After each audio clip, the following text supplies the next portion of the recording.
Good afternoon, James. Thank you for being here today. My first question for you is, what do you like about your work? Okay, so my name's James Phillips and I'm a transmissions operator. It's basically just a fancy way of saying that I sort of manage a live studio, camera operating, editing, scripting, live vision mixing, all that sort of stuff.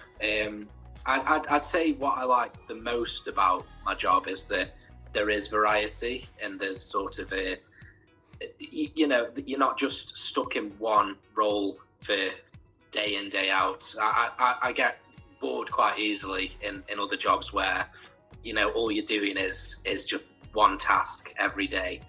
I like the creative freedom to just go on to a different sort of piece of equipment or just try something that I'm not fully confident with. I could spend the time in the studio learning it, and then that's another thing that I've got behind me then to sort of advance my skills. And I think that my job definitely allows me to do that, to sort of upgrade my skills. And I think that's probably the most important thing for me. Brilliant. And how did you start out? So, as with most people in the film industry, I started out in college and then sort of developed a passion for filmmaking, which led me to university.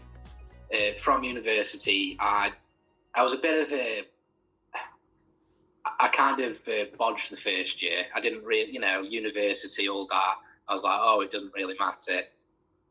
But then I got sort of a rude awakening when my lecturer said I would be kicked off the course if I didn't improve my grades. So that was something that I needed to improve on. From there on out, I made it sort of my own mission to get work experience, to get the skills behind me to make sure that I didn't fail the course, because I don't want to be a failure. And then in third year, that's when I got the most of my work experience.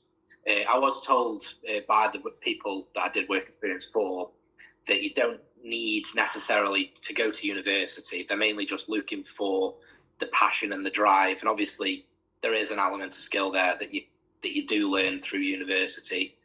But at the same time, I don't think it's a must personally. I think that there are skills that you do learn at university, but they're not the main ones that you need for this type of job. So I think there's a few avenues that you can go down. Yeah, I totally agree with that. And being someone who lived with you for 2 years, that is all new news to me about nearly getting kicked out. Oh yeah, first year. Yeah, I did not know that. Brilliant. Well, yeah, the last question then. What would you say to someone starting out today? So for someone starting out today, I'd probably tell them to seriously look into whether or not university is for you. Like I say, there's other avenues out there.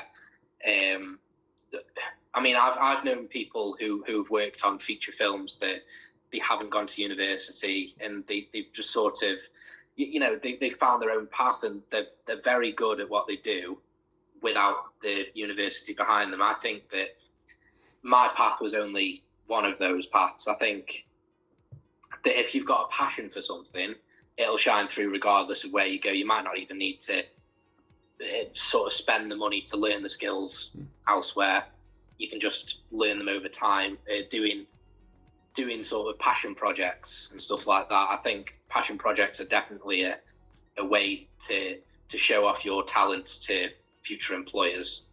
And like I say, obviously my path is down the sort of live studio route. But I think that what I've done, going to university and sort of working my way up to where I am, that's just one path. I think that there's plenty of options out there. I think it's improving all the time as well. I think there's so much that you can do now that you probably couldn't have even done when I was at uni. Like, there's so many different pathways. Yeah.